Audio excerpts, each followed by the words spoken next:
সেদিন মেয়ে আর আমি চলে গেছিলাম একটা কোরিয়ান ফুড শপে এই কুরকুরে ভেলটা ট্রাই করার জন্য। আমরা অলরেডি এটা ইনস্টাগ্রাম রিলসে খুব ভাইরাল হয়েছে, আমরা সবাই দেখেছি এই কুরকুরে ভেলটা। কিন্তু কিভাবে তৈরি করে এই কুরকুরে ভেলটাকে সেইখানে ফার্স্ট টাইম দেখলাম।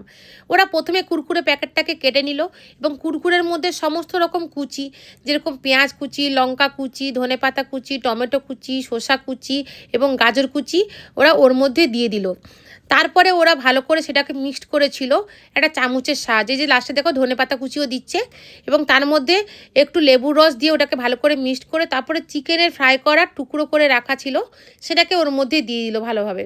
এবারে ওরা 3 রকমের সস ইউজ করেছিল, একটা ছিল টমেটো কেচাপ, তারপরে দিয়েছিল মেয়োনিজ, তারপরে দিয়েছিল ওদের কোরিয়ান্ডারের একটা সস, সেটা দিয়েছিল। সেইটাকে দিয়ে ওরা ভালোভাবে চামচের সাহায্যে মিক্সড করেছিল এবং সেটা মিক্সড করে আমাদেরকে দিয়েছিল খাওয়ার জন্য। আর প্রথমে আমি মেয়েকে বললাম তুই একবার ভালো করে ট্রাই করে দেখ, কারণ আমি কুরকুরে টুরকুরে অত পছন্দ করি না।